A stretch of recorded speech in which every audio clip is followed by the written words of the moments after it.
What's up, everyone? Thank you so much for checking out this video here on Show Style and Spirit. I am Ebony, of course. As you can see from the title of this video, I will be going over some websites with you that I found on regarding information regarding cease and desist letters. Now, of course, I was definitely interested in looking more into cease and desist letters after, a fellow blogger received one from a husband and wife from the popular show Love and Marriage Huntsville. I know that you all know the situation that I am speaking of. And definitely as a content creator myself, I wanted to know just how effective these cease and desist letters are. Because honestly, I never have seen so many floating until reality TV became a huge thing in entertainment. Now, before we dig deep, I ask that you please hit the like button on this video. It will cause YouTube to push this video in its algorithm, meaning that it will recommend this video to more people who enjoy similar content. And if you have not already done so, please subscribe to Show Style and Spirit. I offer a variety of content, including reality TV star interviews, TV show recaps. I also discuss my natural hair journey with my dreadlocks and more. Okay, well, now that those announcements have been taken care of, let's dig right on in. So, of course, this information is coming from the Murray Lobb Attorney's website. I will be going to 3 different websites. Now, first, with cease and desist letters, again, I would see them floating amongst, the Real Housewives of Atlanta, for example. Season 9, when Kandi sent a cease and desist letter to Portia, warning her to please stop saying that Portia heard that Kandi wanted to DRUG her and Shamia so that they could be intimate. And then at the reunion, Portia announced that she was given the cease and desist letter, so she wanted Phaedra to speak on the situation. Excuse me. So that is like the most famous cease and desist letter that I know, but I feel like they're always floating throughout reality TV. So, of course, it would make sense that some reality TV stars like Marceau and Letitia Scott would send one to a blogger. We also know that one of the most famous reactions to a cease and desist letter was when blogger Tasha K announced on her YouTube channel that rapper Cardi B sent her a cease and desist letter, and she said that she was going to wipe her butt with it. All right, so I'm pretty sure that the blogger who has received the cease and desist letter from Letitia and Marcel Scott does not have plans on doing that. All right, so with that being said, let's jump right on into what Murray Lobb Attorneys has to say about what is a cease and desist letter. A cease and desist letter simply warns an individual or business that they are engaging in conduct that is harmful to your business. A cease and desist letter is just that. It's just a letter. It is not a court order, and it's not enforceable. But it is important because it's putting you on notice that you're doing something that the other party feels like is harmful to them or their business, and it could lead to possible litigation. But it's basically a warning. Now, if I scroll down, of course, you see the subtitle that says, when should you send a cease and desist letter? So you would send a cease and desist letter if there were situations such as copyright or trademark infringement, cases of slander, libel, or defamation, harassment, stalking, or cyberbullying. Now, in my opinion, I feel like reporting what people allegedly say has happened to them in terms of finances, I don't see where that would be harassment or cyberbullying.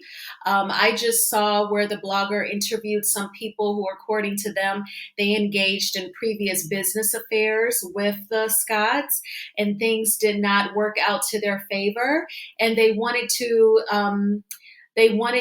expose it, or they wanted to share with others what they went through.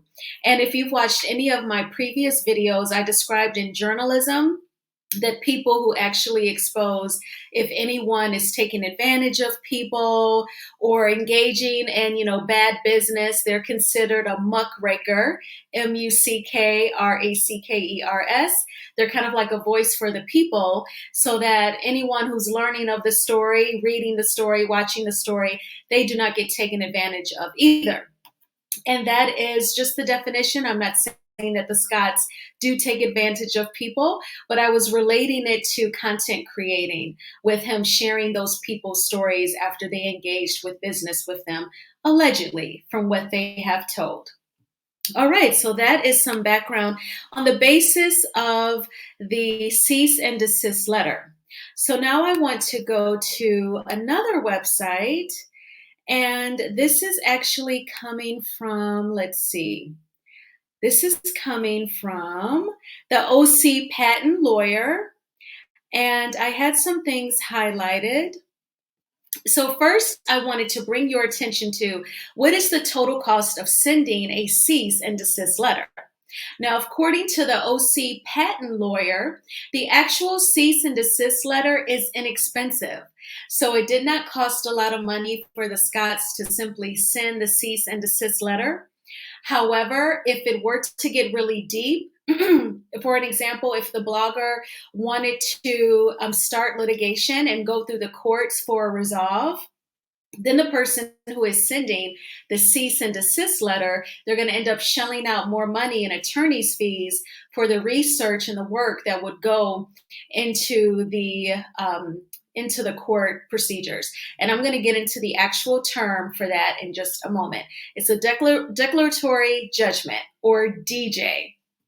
Also, is there a risk for the people who send a cease and desist letter? So this was very fascinating to me. And pretty much, yes, there could be a risk. If the person that you're sending it to is not scared and feels like you're trying to perhaps scare them into silence, they could actually file what's called a declaratory judgment, or DJ, against you, the sender of the cease and desist letter. And the DJ action asks the court to get involved, and you're asking the court to resolve the dispute between you and the infringer.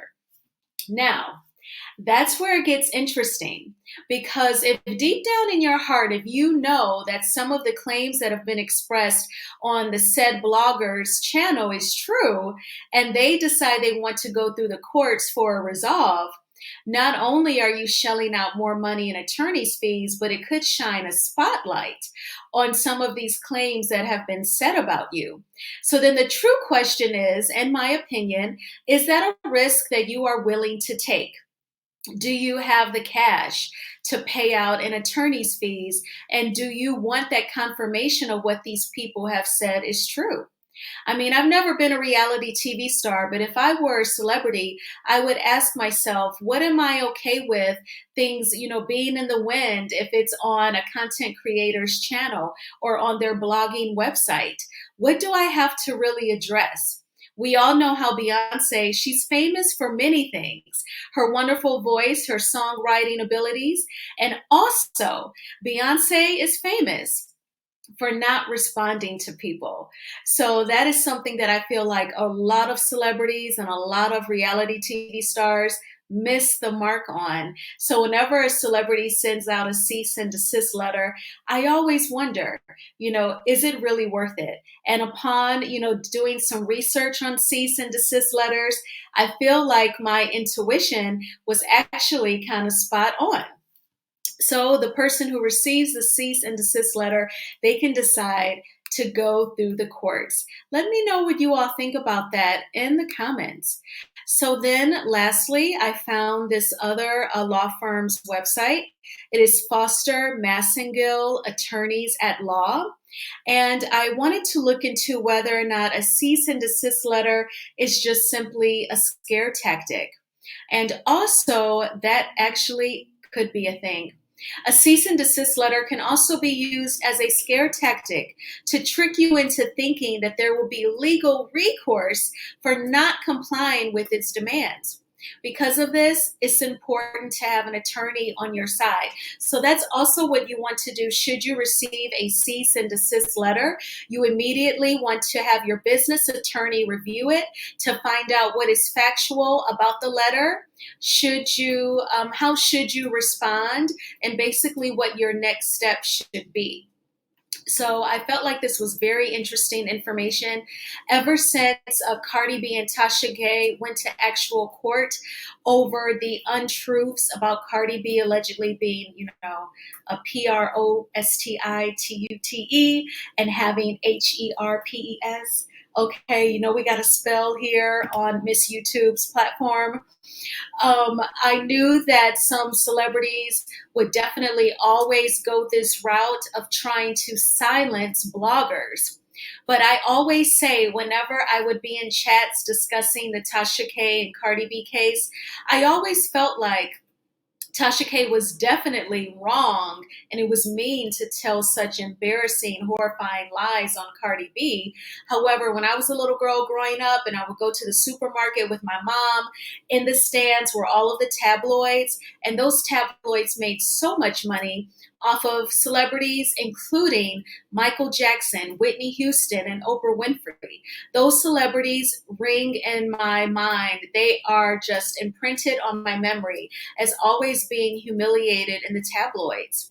And while there were moments where Oprah Winfrey sued, I believe, they did not sue every single time horrifying things were said about them. So actually, Beyonce is tearing a page out of their books. Now, in terms of this blogger, whom the Scotts have sent a cease and desist letter, he hasn't said anything on that same level as what Tasha K has said about Cardi B. He simply has invited people onto his platform to share their story about what they say allegedly happened to them in business deals. So I feel like the two situations are on two different stratospheres, but you all definitely let me know what you think about this information on cease and desist letters.